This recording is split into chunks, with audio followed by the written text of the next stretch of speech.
कहे खाके पान जनी जान तू मारा हो।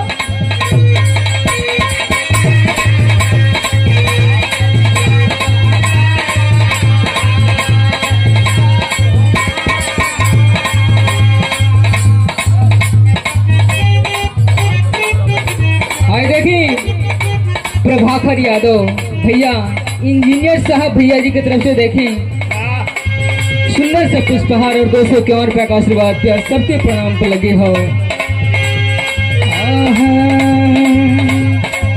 खाके पान जान जान तो हूँ मैं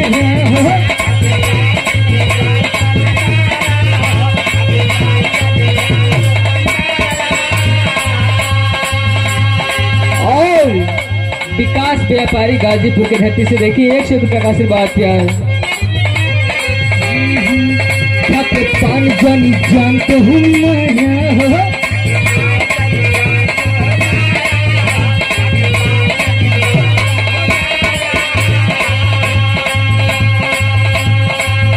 अभी ले अपन रहन सुधारा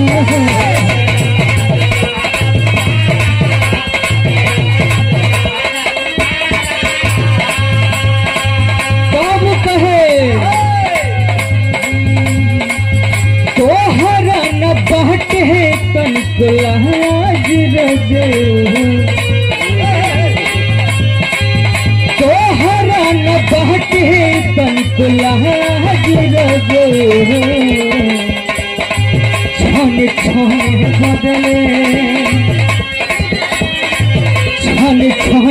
बदले तोहर मिजाज रजे होके बहाज रजे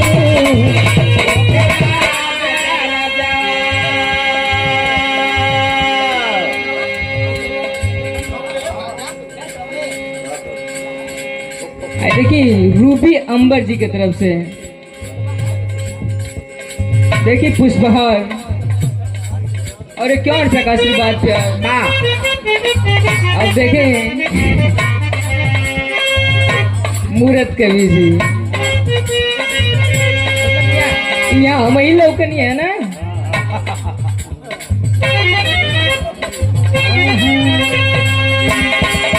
खाके पान जन जान तू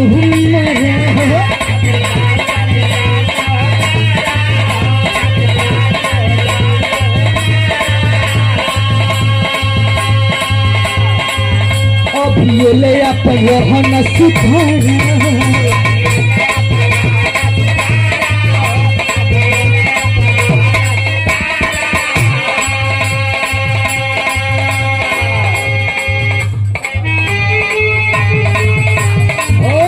जियो बहादुर। आए देखिए तिगलोकी व्यापारी और मुलायम यादव भैया जी की तरफ से सुंदर सा सफा और 2 से 51 रुपया का आशीर्वाद और सबके प्रणाम को लगे।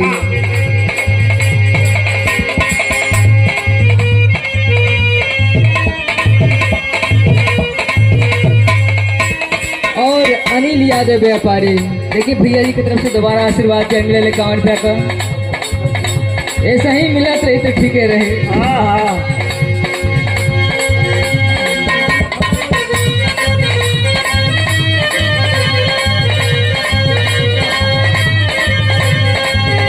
दुल्हन बतावे खाके पान जान जान तू मारा हो।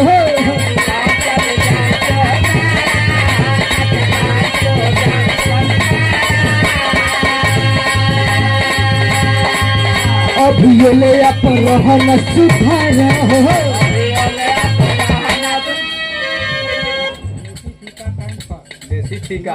देसी ठीका कैंट पर विनोद कुमार यादव जी की तरफ से 51 रुपया का आशीर्वाद किया है। खाके पान जन जान तो हमारा हो।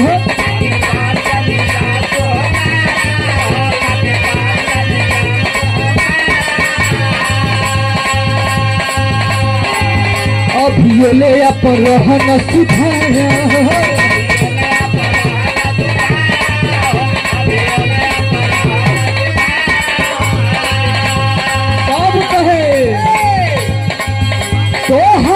न बाट है तनिको लाज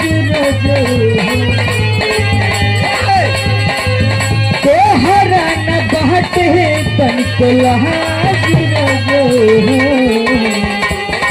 छन छन बदले।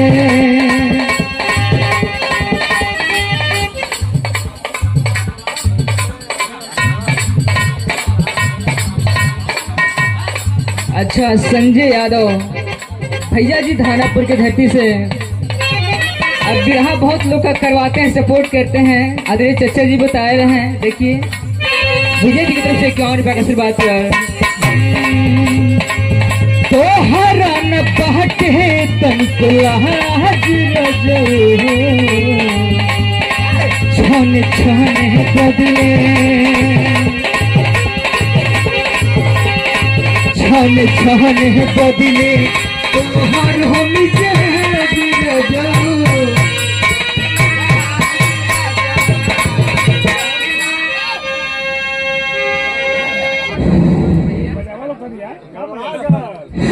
आनंद ड्राइवर जी की तरफ से देखें,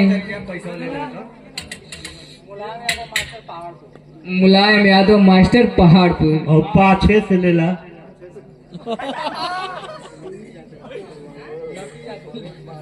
और है देखिए लकी यादव भैया जी की तरफ से 51 रुपया का आशीर्वाद प्यार।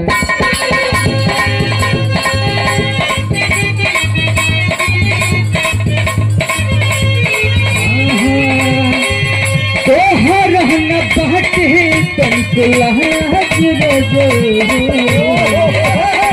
छन छन बदले छन छन बदले तोहर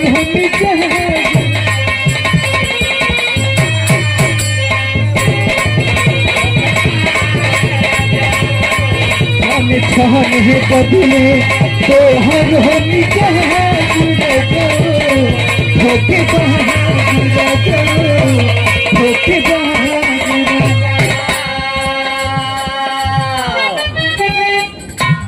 हरीशरण यादव भैया जी की तरफ से देखिए सुंदर से पुष्पहार और 1 रुपया का आशीर्वाद प्यार।